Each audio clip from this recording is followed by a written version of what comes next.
America must help Sudan. America is the one funding the government in power and the factions. In opposition. Now, Trump is saying, I'm coming to help. Just like what he did in Israel. America funding, giving guns to Israel to kill Palestinians. Then he comes and says, I am ending the war. Just like they are doing in Ukraine. He's empowering Ukraine to fight with Russia. But meanwhile, America is benefiting from both. So he's doing the same thing. He's playing on our minds in Sudan right now. He said it last night. It's a divide and rule. And only a fool will not be able to trace the history of America when it comes to their language on peace. Go back as much back as Vietnam. Go to Panama, go to Syria, go to Afghanistan, Darfur, go to Japan. To date, children are still being born disfigured, paralyzed in Japan because of the Hiroshima. Yes, Japan. 150 years later, that ground is inhabitable. So you want to come and help Sudan now? Is Museveni also fighting on that? You must surprise me, Museveni. He must show me someone that he has been training. Museveni is already training his son. He's a general now in the army. The man has started leading slowly. He's in charge of the entire army. Before his son was the CDF, he had fragmented all the armies. There is what they call SFC, the soldiers in charge of protecting the president. It had its own command structure. Police had its own command structure. Then the UPDF had its own command structure. Then the prisons. Prisons is also a full army. It also had its own structure. Now Museveni was the commander-in-chief of all the armed forces. When his son became the CDF and he elevated him to a rank of general, he allowed him to now centralize all the army under CDF. So now all the armies, all the armed forces in Uganda report to the CDF. The CDF reports to the CIC, Commander-in-Chief, which is the president. So we were talking about a leader preparing the person to come next. Museveni has done a good job. He's preparing his son to take over, man. Kagame has done the same. He has his two sons in the army. They're taking over. I have no problem. Is it sustainable?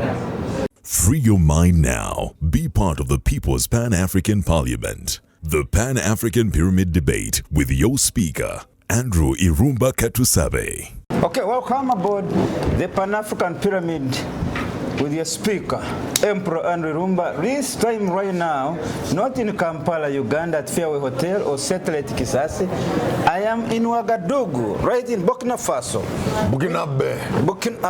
No, Burkinabe is the human being. Burkina Faso is the country. So where are you? If you stay here, you are Burkinabe. Yeah. If you become a citizen of Burkina Faso, you are Burkinabe.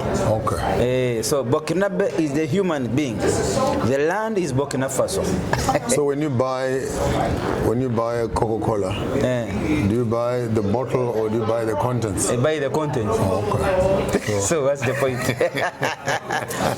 My elder, my senior. We are not born in Africa. Africa is born in us.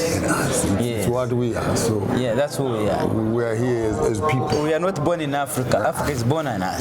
Yeah. We don't need a new Africa. Yeah. We need new Africans. We need new Africans. Because Africa is not changing.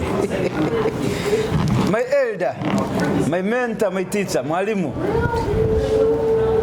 Bishop Joshua Maponga III.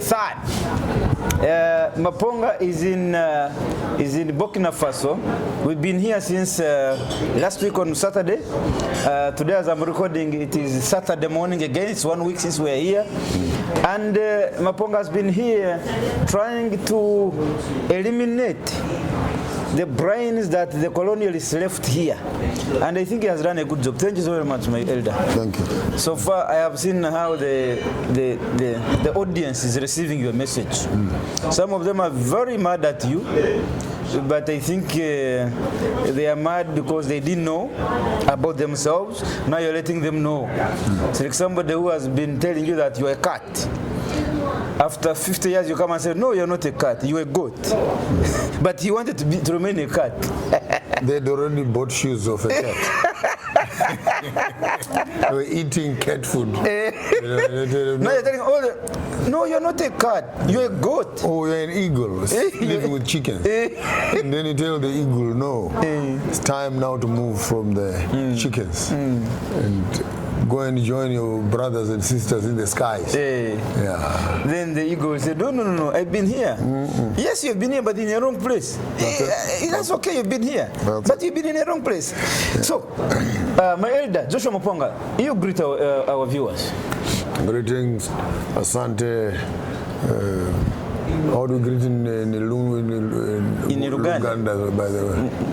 Musibye mutya. Yeah, musibye mutya. Muri mutya. Muri mutya.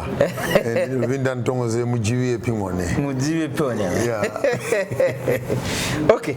On a serious note, Bishop Maponga, just in 1 minute, why are you here in Burkina Faso? What's the reason that brings you here? First of all, I spoke to you. You were in that place. I've forgotten the new name you've given it. A tomb raider. Pambefumi. You are in Pambefumi, a tomb raider. That is UK, what they know. And you jumped from there all the way to here. What's making you move up and down without resting? My spiritual journey is taking me to critical places to fix the historical narrative. I mean, I was in Butiama, Tanzania, at the home of Mwalimu, to look at the start of the liberation movement that liberated the entire South. This includes Uganda, this includes Zambia, this includes Zimbabwe, Botswana, South Africa, Namibia, Mozambique. Julius Nyerere was instrumental. There is a movement, one movement that swept all that and liberated. I want to answer why am I in Burkina Faso. Yes. But I can't answer Burkina Faso before I answer Tanzania. Okay. Because I want you to see that one country, Tanzania, which is in flames now. Yes. We will talk about that later. And we will talk about it. It's actually which is in flames right now. But before Tanzania is in flames, Tanzania is a home, was a home of the liberation of all the southern countries from the colonial rule. Tanzania gave these countries their home base for training. Tanzania gave them food. Tanzania gave them passports. Tanzania allowed itself to become a route from which liberation heroes could move from there to China, to Russia, to North Korea for training, to Cuba. And all you needed was an environment, a country which understood the politics, the agenda, the dynamics, the liberation. Mwalimu, the liberation agenda. Mwalimu and Kwame Nkrumah, those two people cannot be left during the 60s and 70s to actually place an environment which was conducive. So our heroes were moving between Tanzania and Ghana as routes into Nigeria, into Burkina Faso. And even Nelson Mandela got a diplomatic passport from Sankara here. Sankara here, Burkina Faso. Burkina Faso. So in South Africa, you may be thinking that you just got liberated, but you need to understand the strategic partnership that other countries would give you. Then your question is, why am I in Burkina Faso? Yeah. 30 years later, or 20 years later, as the regional politics and the frustration of the neo-colonialism system is working in the young people, we need a new format of governance, away from neo-colonialism. Burkina Faso has started to spearhead a concrete military government transformative strategy, which then restores power both to the kings and the chiefs, and which also wins itself away from the colonial France, which builds new industries in manufacturing, which explores the resources that are on the ground, which were kept a secret by the colonizers. Can you believe? When the French left here, Burkina Faso was said that they have no gold, but they have uranium.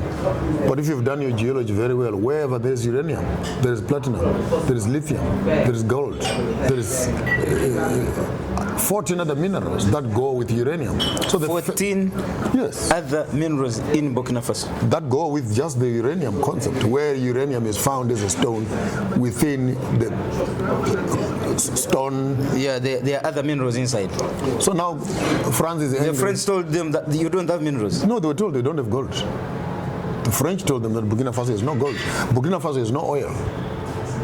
But now when mothers are digging wells in the bushes, and then they say, no, we cannot have water here. Some of the water is coming oily.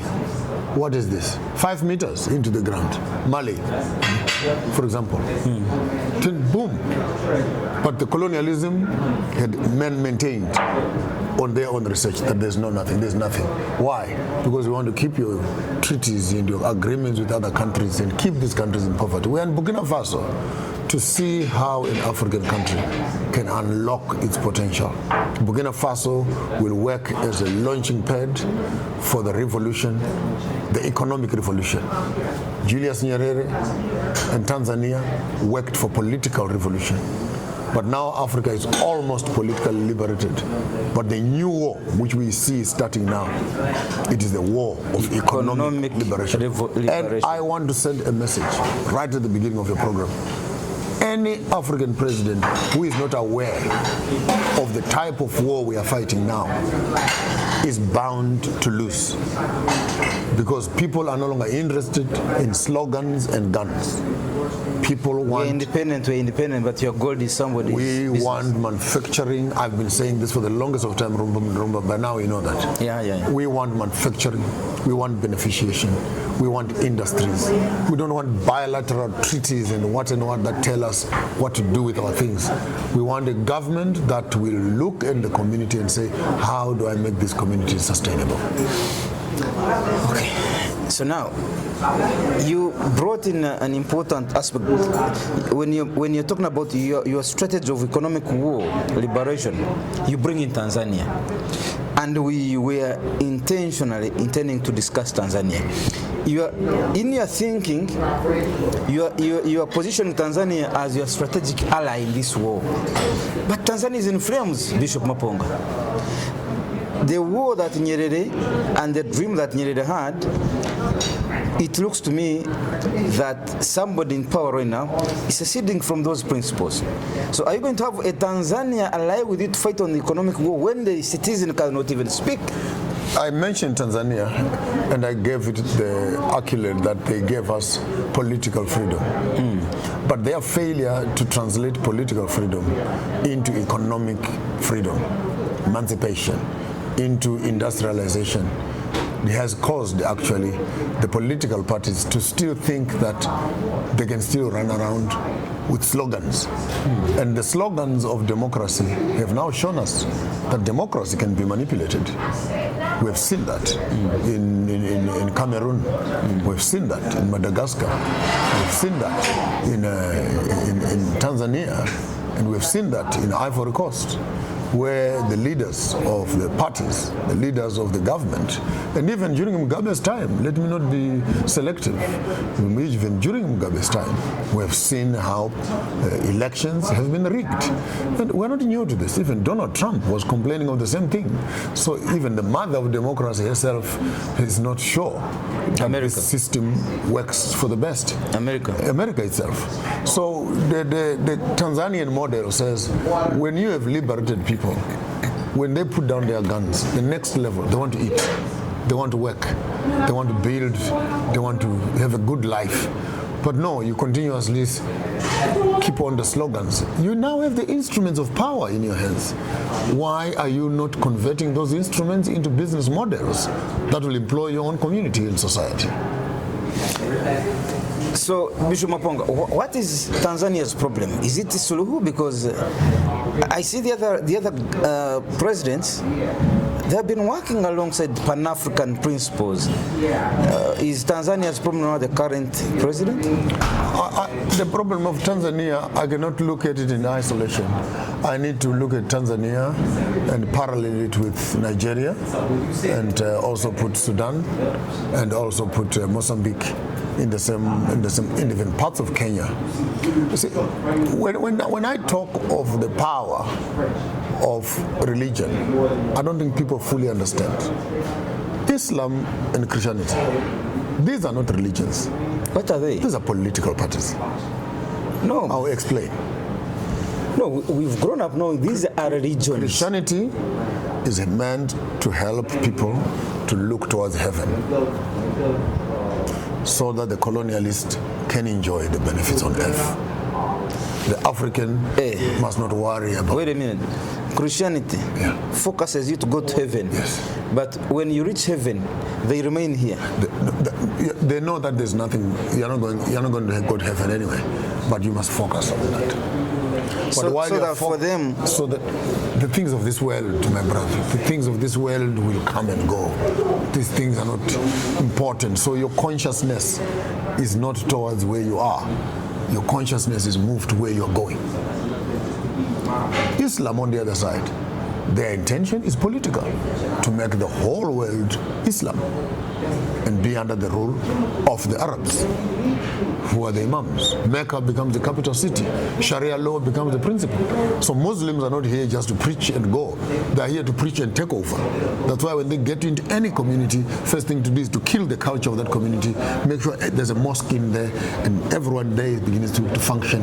They don't tolerate indigenous cultures. They only tolerate their dominance in the Arab. The Arabs are in control of Islam to take over governments. So both Christianity and Islam, and worse still, Judaism, which is Israel. Israel also on the other side wants to dominate the world through the banks, through the financial systems. So I could quickly say Muslims is an oil war. Jews, it's a banking war. Christians, it's an ideological war. And all these are fighting over the conscience of the African, who will have dominance over the other.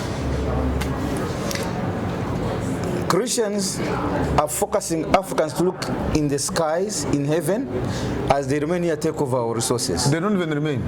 They are taking over now. But don't fight, because your rewards, yours, your reward is in heaven. Your kingdom, your kingdom is. Your kingdom is in heaven. Yeah, not here. You leave it for us. No. Leave the things of this world. They're not important. They're useless. They're useless. What's important is the kingdom of God. Eternal life. Yes. In heaven. Yeah. So please. But when you ask him, let's go together. No. I will find you. The white man is not going to heaven.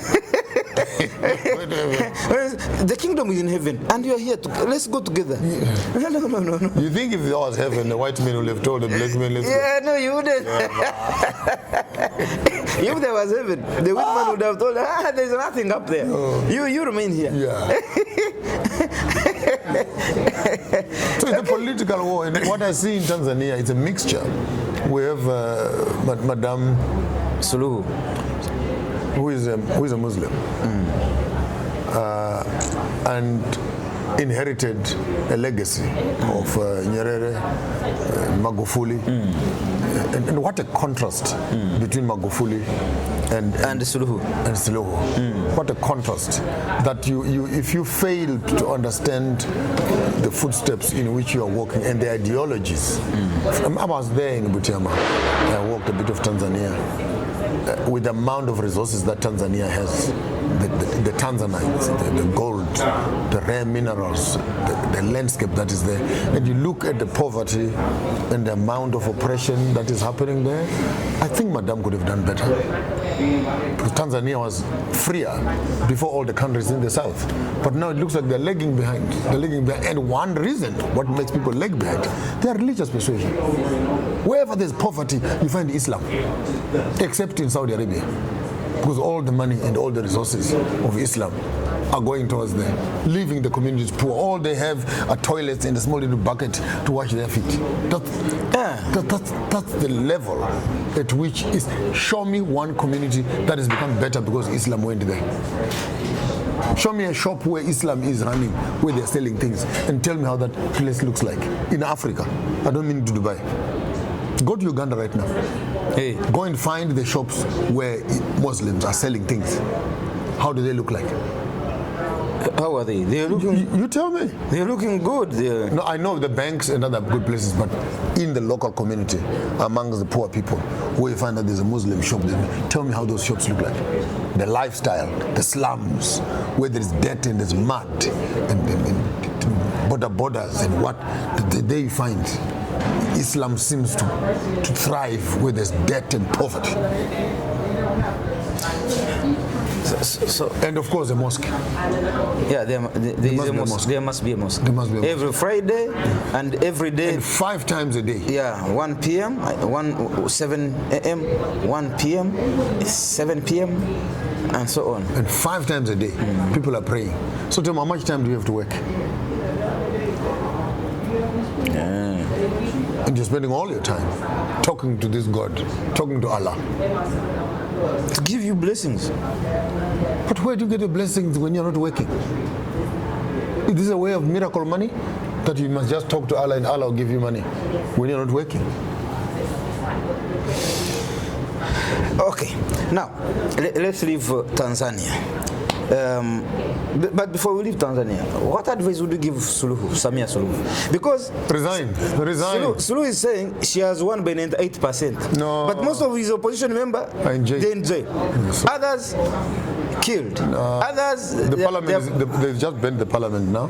It's the state house of the parliament. They put it in flames. So the best thing, power, Rumba, is not what you have. Power is what people give you. Power is not what you have, but what people give you. Not how you manage them, but what they allow you to do. That's power. Power does not belong to a leader. It belongs to the people. Power belongs to the people. And when you misuse power, they withdraw it. People will take back their power to themselves. Is that what Tanzania is doing? That's what they are. Now what we have, people are on the streets, the army is now divided, the police are now deciding, do they join the army or do they join the people? But once the people with guns and civilians join together, the government must walk. If the army and the people join, read Madagascar, read Burkina Faso, read Zimbabwe, liberation, read South Africa. When the people who have guns join with people that don't have guns, the civilians, the government must run. Because the power that they have is what we have given them. And they forget one thing, these people in power, that the people that they are using to protect them, they belong to us. They are our children. Their homes are not in parliament. Their homes are next door. In our community. To us, here. So how do you leave your work in the morning and you are a soldier and then you find your own son you shoot him on the road, yes, protesting against the government? Tell me that if you're a normal human being, you'll shoot your son because you're at work. No, that can't happen. That does not happen.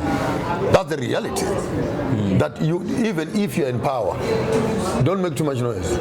Because the people that are around you are guarding you, are not you. They are us. We are looking after you. Yes, you may pay the few that are around you, but they are not you. They are us. They are us. And when time comes that those people that are around you, when they join us, even you also, you are one of us. But you have forgotten that we put you there. You were not born there. We put you there. We put you there. At one time, we actually ran behind you to support you.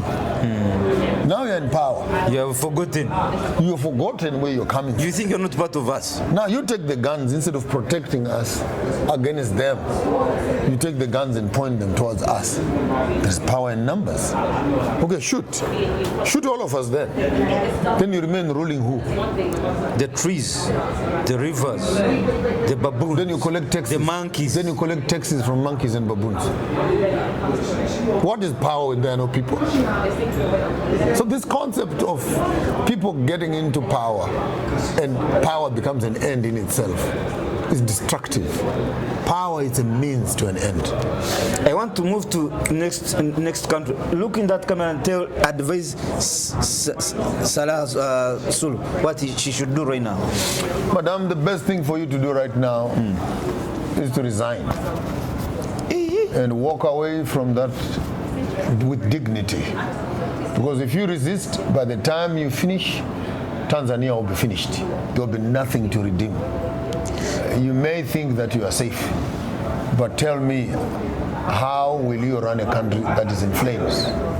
If people say they don't want you, what more do you have to do? Why force yourself on people that don't want you? Bishop, your advice is ridiculous.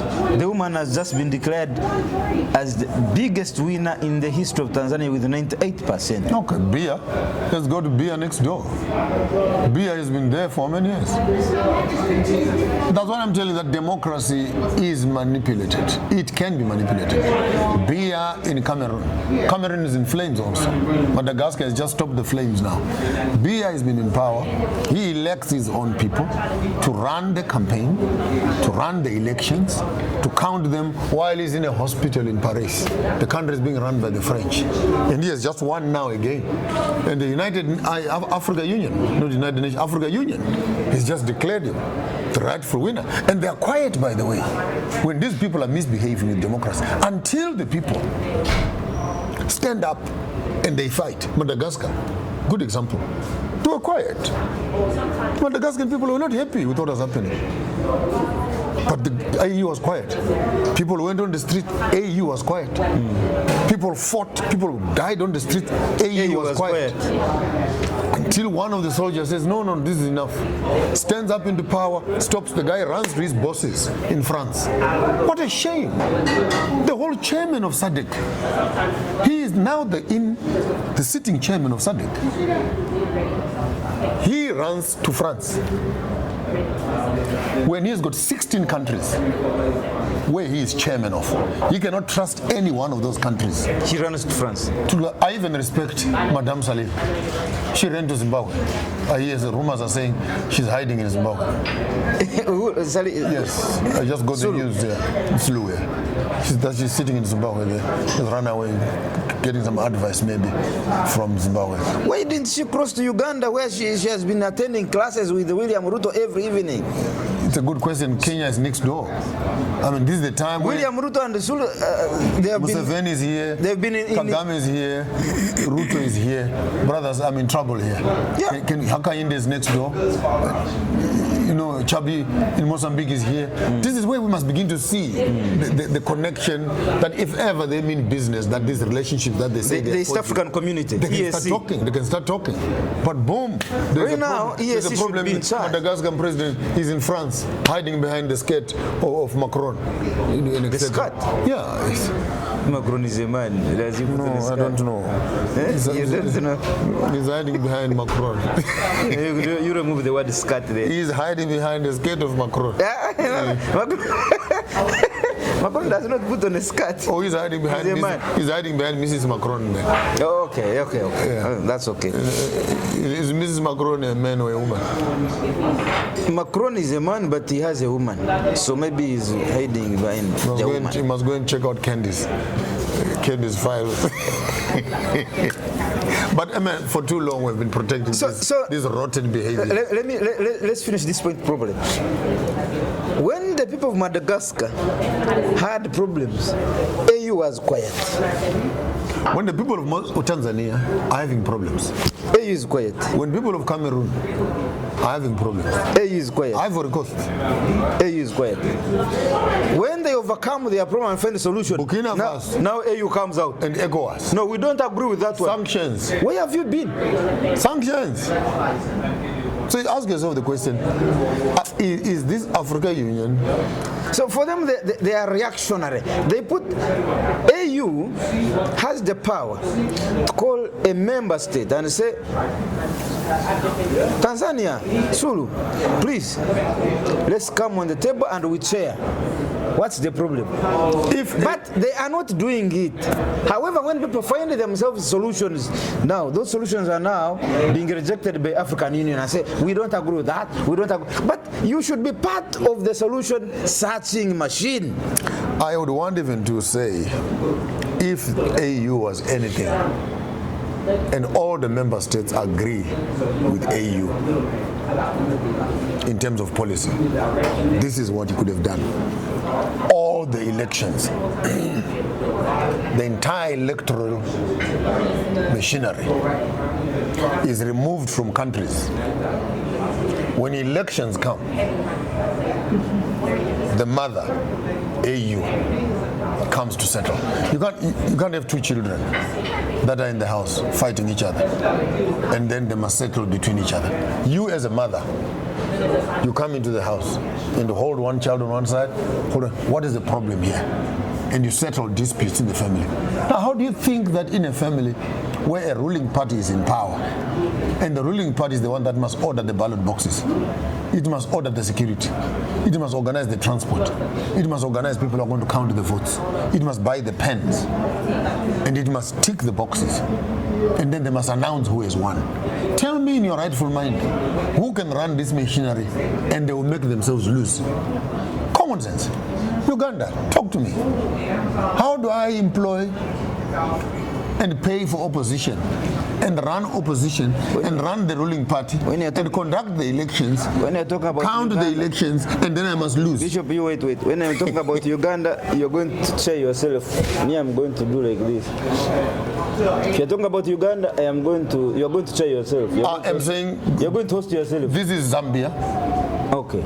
This is Zimbabwe. Okay. This is South Africa. Okay. This is Ghana. This is Tanzania. This is Madagascar.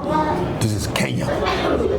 This is Rwanda. You leave Uganda. This is Cote d'Ivoire. No, this is Africa in its totality. Okay, this is me and you in your house. Okay. With your wife, beautiful wife. And then you discover that the man next door wants to take your wife. And then you help him to take your wife away. Are you okay? No, I'm not. What do you do when you discover that another man next door is chasing your wife? What do you do, Andrew, as a human being? I have to fight that guy out of that place. So what makes you think that politicians are not human beings? Where do you get this illusion to think that a politician will not want to protect it? Worse, when these young leaders are talking on media and they say, we're going to arrest them, we're going to throw them in jail, we're going to bring them to the book of the law. You telling me as a president that you're coming to arrest me, you're coming to throw me in jail, and then I must help you to throw me in jail. Pan-African Pyramid. You're smoking your socks. You're smoking your socks. The Pan-African Pyramid, your Emperor Andrew Irumba, sitting in Ouagadougou, Burkina Faso, this morning of Saturday with my elder, my comrade, my teacher, Bishop Joshua Maponga Marara III from Zimbabwe. Maponga is among the recipients of the Pan-African Pyramid Global Awards of cohort of 2023. 2023. Yeah. The recipient of the Pan-African Global Award. We are sitting in Ouagadougou where we had come for ADI Convention 2025. ADI is actually integrating over, I'm told, about 20,000 diasporans. They are helping to integrate in Burkina Faso. That's one of the reasons, the primary reason why they are actually here. Bishop Maponga, let's cross to Sudan and South Sudan. And it's the same problem. Bashir was in power for a very long time. He even forgot the keys to his own home. The only keys that he had were the keys for State House. He never thought He would go home. he never thought he would leave State House, go to his home. And very correctly, when he left State House, he's not in his home. He's somewhere else. Yeah. So he didn't even need the keys. That could be the same problem with Uganda. Did they talk about Uganda? South Sudan. The white man came. At first, it was one Sudan. Yeah. So they started fighting. So the very white man who was Again, Christianity yes and Islam. and Islam. Great Cameroon, Christianity and Islam. The French and the British. That one is more unique. Again, it's divided along those lines. So you need to see the element of the enemy amongst us. Religions. Who then divide us. So the white man told them, you know, you guys, you Muslims, up, Christians, down, you can't live together. Let's separate you. Then you have peace. The white man, I will help you to do that. They did it. 20. did the war stop? No. Now, the white man got South Sudan, then he picked Riek Machar and Salva Kiir and started arming each against the other. He armed the rebel, Riek Machar, the ruling party, and armed the ruling. They are fighting. The question is, when they are fighting, see, this is the most interesting part. Africans don't have an industry for manufacturing guns and bombs and grenades. So you need to follow the money, and you'll understand the politics. The guns that they are receiving on this side, where are they getting the money from? The guns they are receiving this side, where are they getting the money from? And both of them are fighting. While they are fighting, what kind of transactions are happening while fighting is going on? Do we have any kind of business, or all the businesses have stopped? What's happened to the oil? I think the only business that are running are the guns business, oil and gold. So the gold is still going on. Yeah. Guns are going on. But since you don't have the money to buy the guns, what do you do as a rebel? You give the person who is selling you guns land where they can dig and mine and take as much as they can while you are fighting. Then the one who's giving you the guns, you use your guns to protect him while he's looting your resources. Does that make sense? Yeah. Sure. That's the Congo model. That's the Congo model, where you give rebels guns, they chase the villagers away. Then the same M23. Yes. Then the same militias protect you because they're now your partners while you're digging your Against your own people. Yes. So the rebels will get a village, shoot everybody, chase them away, because that's where the minerals are.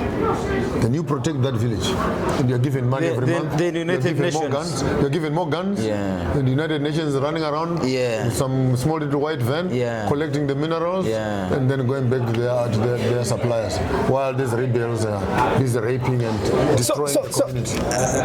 Elder, one thing troubles me.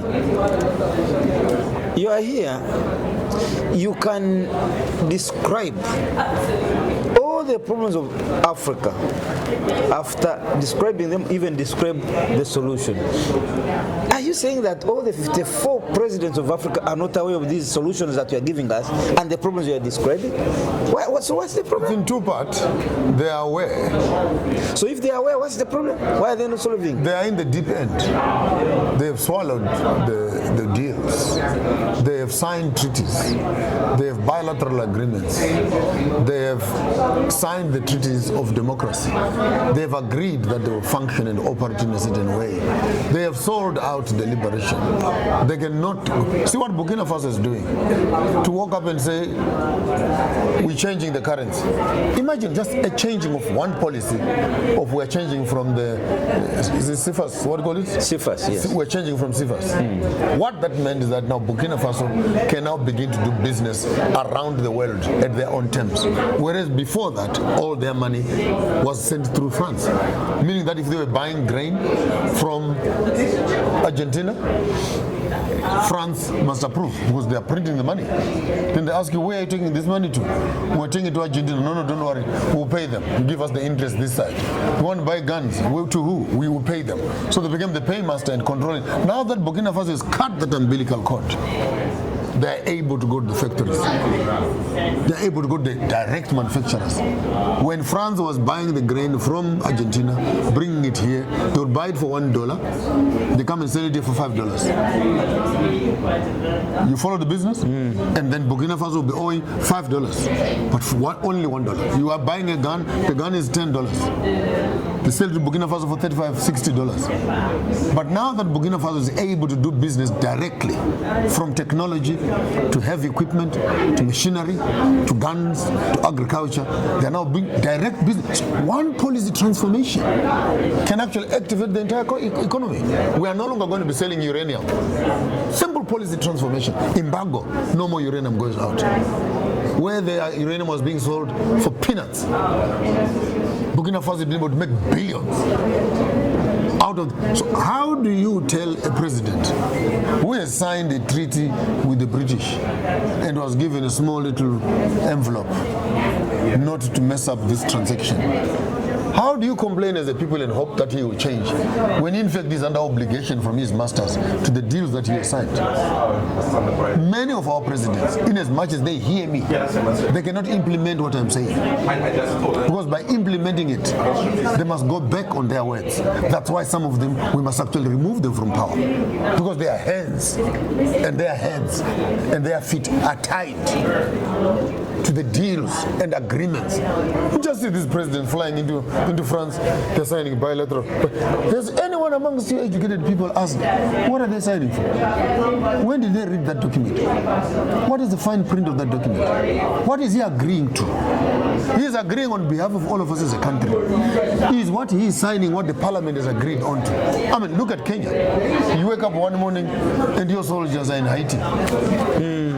William Ruto. Then ask Ruto. The deal is between Ruto and Haiti. Did you take this thing to parliament? Did the Kenyans agree that their children must go and die in Haiti? No, they didn't. The point is no. But all they do, they have gone in. Ruto just shook the hand of Trump. And by morning, kids are shooting each other in Haiti because the president's got presidential power under the democratic system. And the children who are dying, there is no side of Ruto there. Ruto's kids are not there. Ruto's kids are not there. So under democracy, they are what they call executive powers, which means that the president can make decisions as on an individual on behalf of all the entire people, even if he's driven by greed. Now, how do you now tell Ruto to say, bring back the soldiers when he has already eaten the money? You signed, and they have given you the money. You signed. And the people are saying, bring our children back. Some of them died. And how do you bring them back when the money is in your pocket? Give and take. How do you look to your principals? But you agreed, my brother. What's wrong now?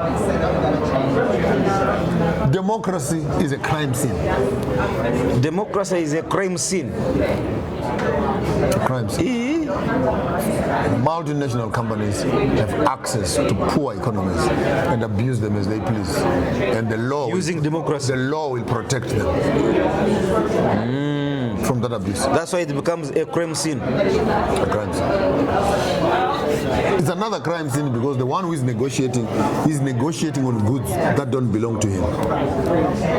He's negotiating with children that don't belong to him. He's negotiating with power that doesn't belong to him. He's making a decision as an individual without being given authority by the people who put him in power to make that decision. So how do you give the Chinese land that belongs to our forefathers, like in Zimbabwe? But the other day, so actually you are fighting with Chinese in Zimbabwe. They are destroying the environment. I saw it. And I saw somebody died in their factory. I'm not mixing my words. I've put the ministers of mines on critical things. I've put the MPs on critical things. I've put my guns even towards the government and said, we cannot as local people look at this. And the Chinese have not only started digging minerals, they've started killing people also. Shooting and killing. Chinese. When the people, now, and the government, this will be difficult. They were found with drugs. Who were found with the drugs? Chinese. And they were only charged $150. And they walked out. Hey, $550. $150. 150. Go to China. When you are found with drugs, what happens? Oh, death penalty. They kill you. Yeah. I said, why not use the same principle they use in their country here? Yeah. Now, when they start killing people like this, the government tiptoes and holds these Chinese with cotton gloves. Now, the communities are beginning to stand to protect the land. And the government is now holding guns to protect the Chinese against the people. I want to ask you a simple question. This is not Zimbabwe only. This is Ghana. This is Kenya.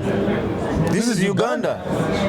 That when you see yourself as a government using our money, our taxpayers' money, our soldiers who are eating our taxpayers' salaries, and you take these people who are supposed to protect us now to turn their guns away from our security and they point those guns towards us. I want to ask the president, so who are you saving? Who do you work for as a president?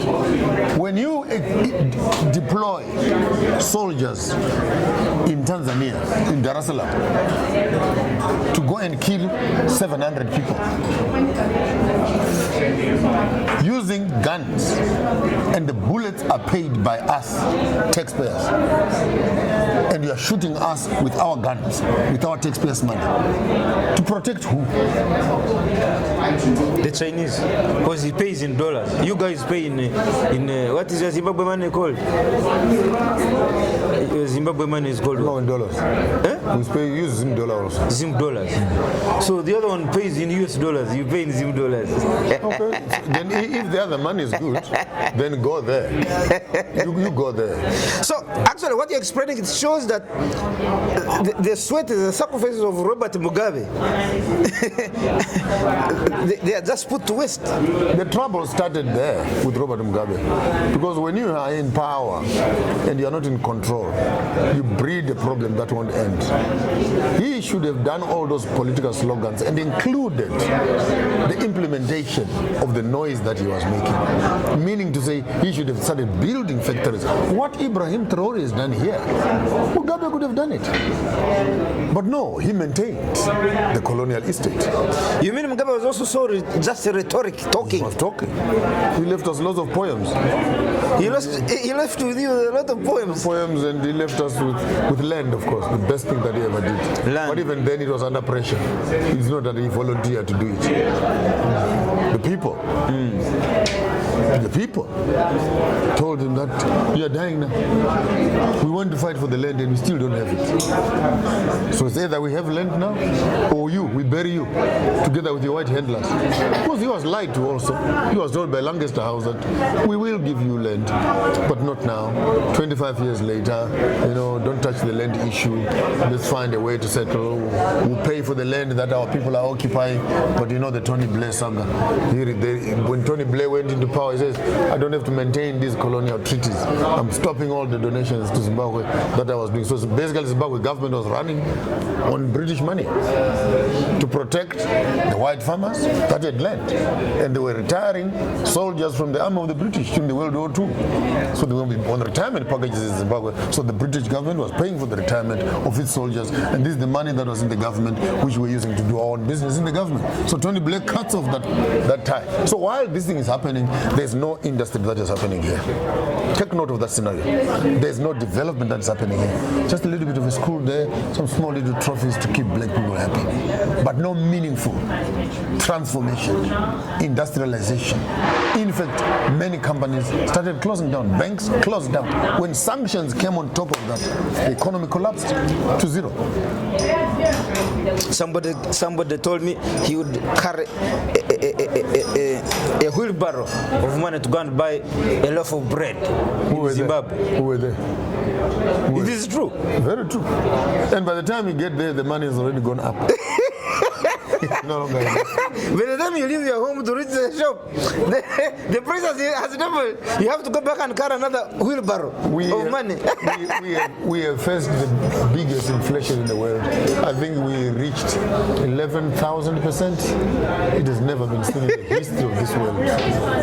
I was about to award Robert Mugabe as a great doer, a great Pan-African. No, on specific issues of liberation, we must avoid falling into the trap of the hero mindset, where we isolate liberation to one person, where we see the Nelson Mandela syndrome, where we see the Robert Mugabe syndrome, where we see the Julius Nyerere syndrome, where we see the Martin Luther in America syndrome, the Hitler syndrome, where you isolate one leader as if to achieve he anything, was fighting alone. it's just one person. It's not, when you look about the liberation of Zimbabwe, we think that it was just one person who went to war. Mugabe was in suits, Mugabe was in Ghana, Mugabe was in studying, he was in University Ken and Banana.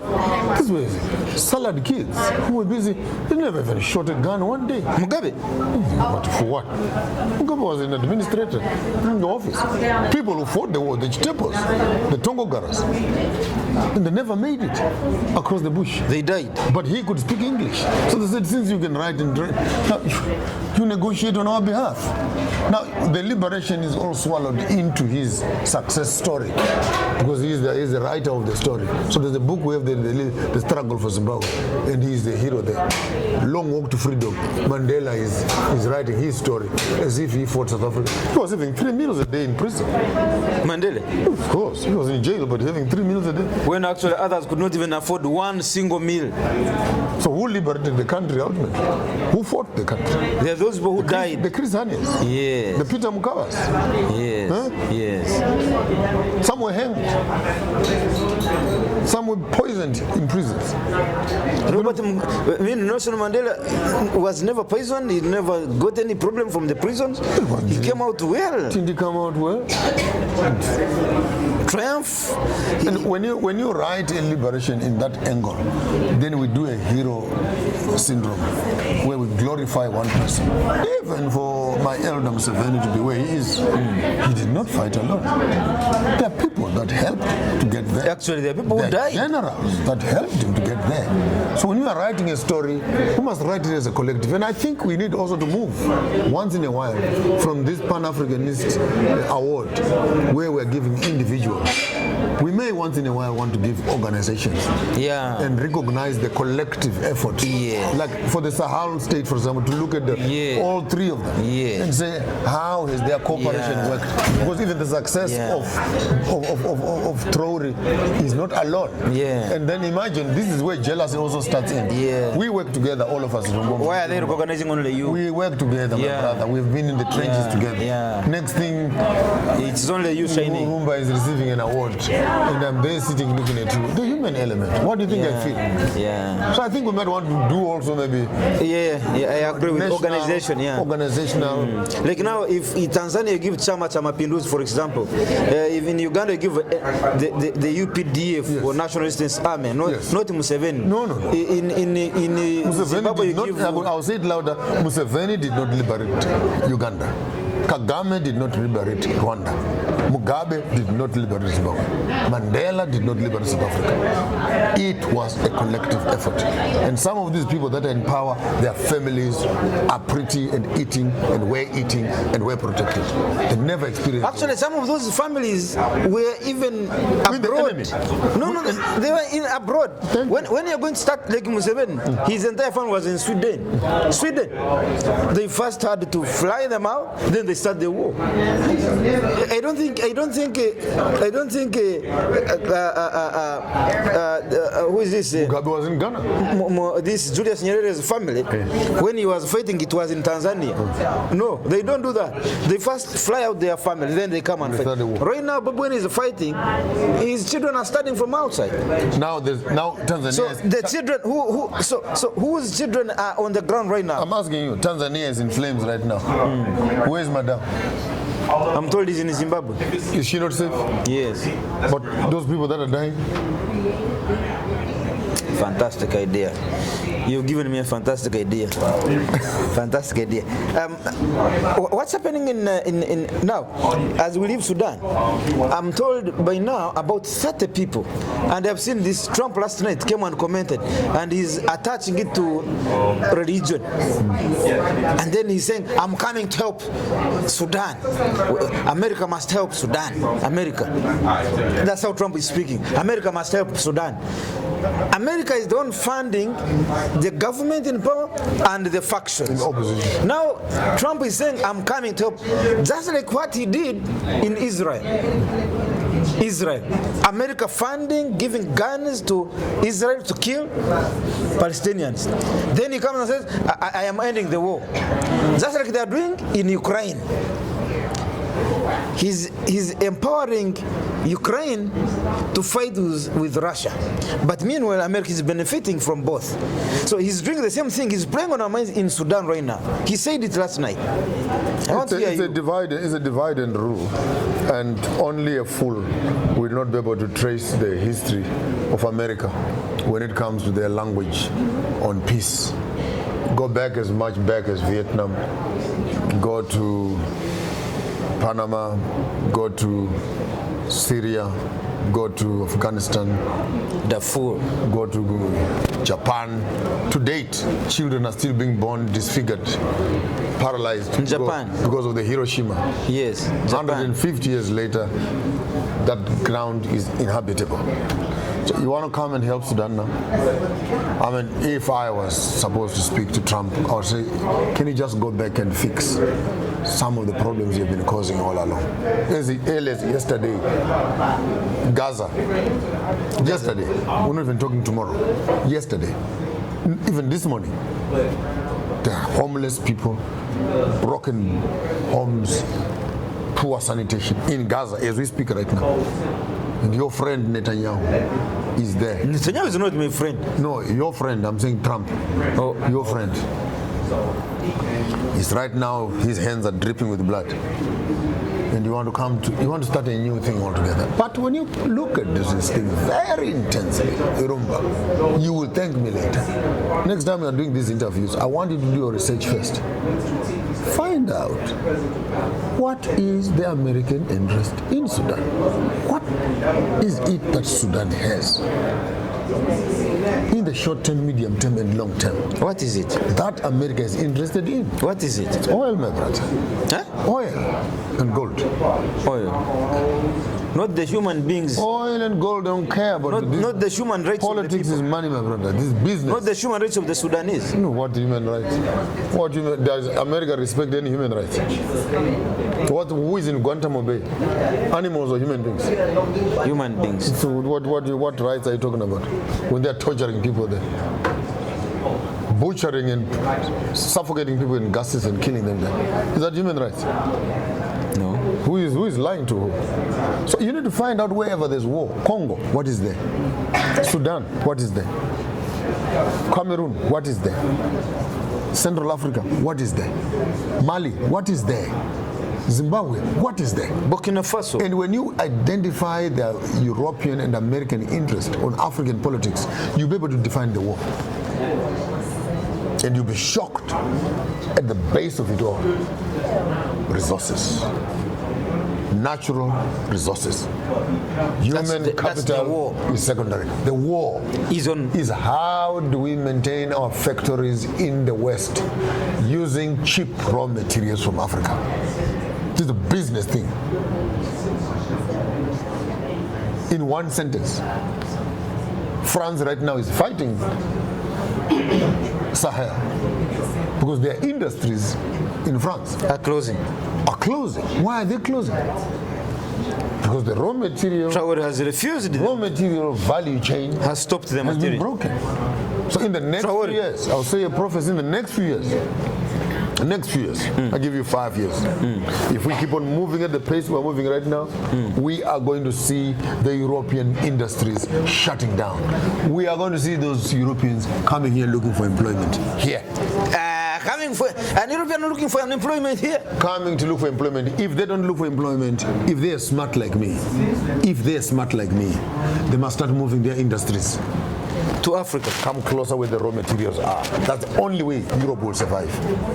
But if they refuse to move, the African mindset is moving, and it's not coming towards them.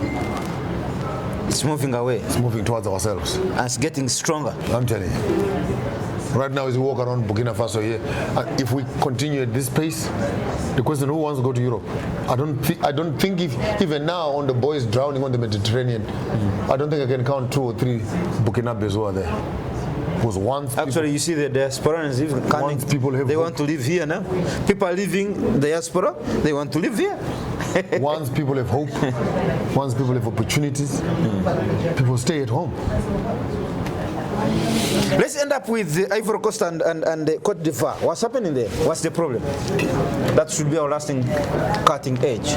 Both these governments have a long entrenched history of rigging, robbing, oppressing, and again, the foreign hand playing into their politics. And both of them, they cannot be excluded. Angola is a bit of Portuguese, is it? This other one has got a bit of France.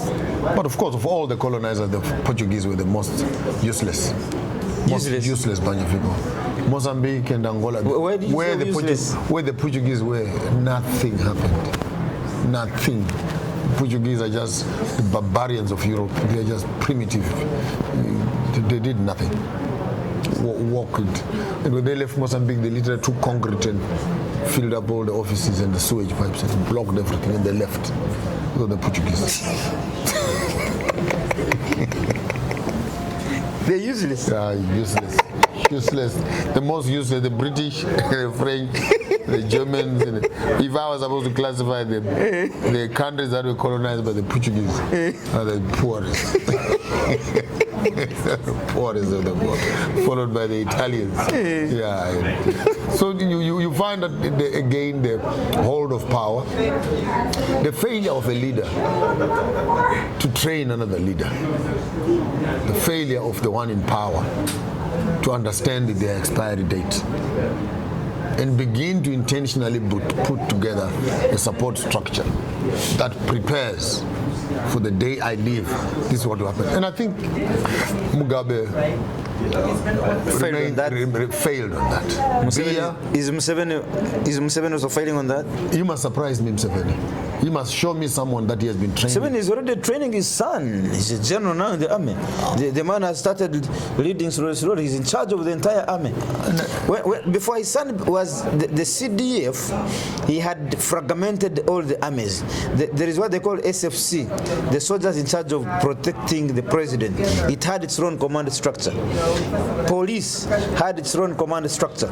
Then the UPDF had its own command structure. Then the prisons. Prisons is also a full army. It also had its own structure. Now Museveni was the commander-in-chief of all the armed forces. When his son became the CDF and he elevated him to a rank of general, he allowed him to now centralize all the army under CDF. So now all the armies, all the armed forces in Uganda report to the CDF. The CDF reports to the CIC, Commander-in-Chief, which is the president. So we were talking about a leader preparing the person to come next. Museveni has done a good job. He's preparing his son to take over, man. Kagame has done the same. He has his 2 sons in the army. They're taking over. I have no problem. Is it sustainable? I don't know. Sometimes I think we must You are speaking as a parent. We must be careful as parents that in the love of our children, we don't love them to the point of destroying them. Because you are going to create an empire for your children.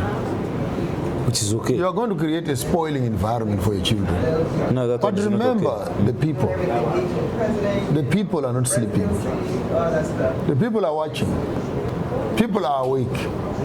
The day when you are dead and gone, your children will remain suffering under the shoes that you have cut for them.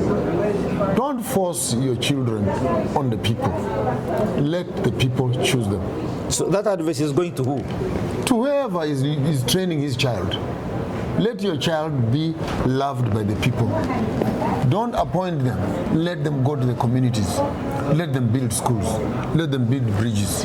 Let them also learn to develop their own reputation. And let the people love them and win over the people to themselves. But when they come as an imposition from yourself, the day when we get rid of you, we will also get rid of your children and your wife.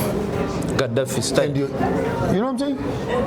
It's simple advice. I don't even think this is complicated. I'm not even saying so maliciously. I mean, we have a similar thing happening in Zimbabwe, which is okay. The president has appointed one of his sons as a deputy minister of finance.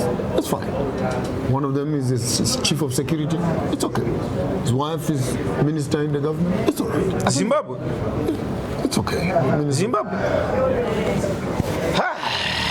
Same disease. Why don't we end the show here, my elder? It's not a disease. It needs to be fixed. I'm saying it's okay.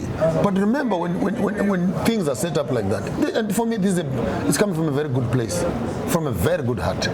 That as an advisor, I would say watch out, because when you do so, you cut short the longevity of your family and children post your death. Because then you are blackmailing them with yourself, and at your removal and at your exit. But Bishop Maponga, as we end up, many people who know that we are friends, that I am your son, they always ask me a question. Why don't you ask your guy to go in the system and correct things? Why are you shying away from leadership? I'm a social engineer. Even if I go and take over the system, but the people that I take with me there still have the mentality of the same system, it's a waste of time. I'd rather spend my time developing the quality of leaders that are able to run the system. If they want me there, I'm not elected. I'm not electable. You appoint me. And on that point, thank you so much, my elder, Comrade Bishop Joshua Maponga III from Zimbabwe. We've been in Burkina Faso, Ouagadougou City. And my name is Andrew Irumba Katsabe, your speaker, and this is the Pan-African Pyramid. Thanks to our partner media sponsors, NBS Television, The Spy Uganda, Detective UG, Fairway Hotel, and Satellite Hotel. I sign out. Thank you so much. Free your mind now. Be part of the People's Pan-African Parliament. The Pan-African Pyramid Debate with your speaker, Andrew Irumba Katusabe.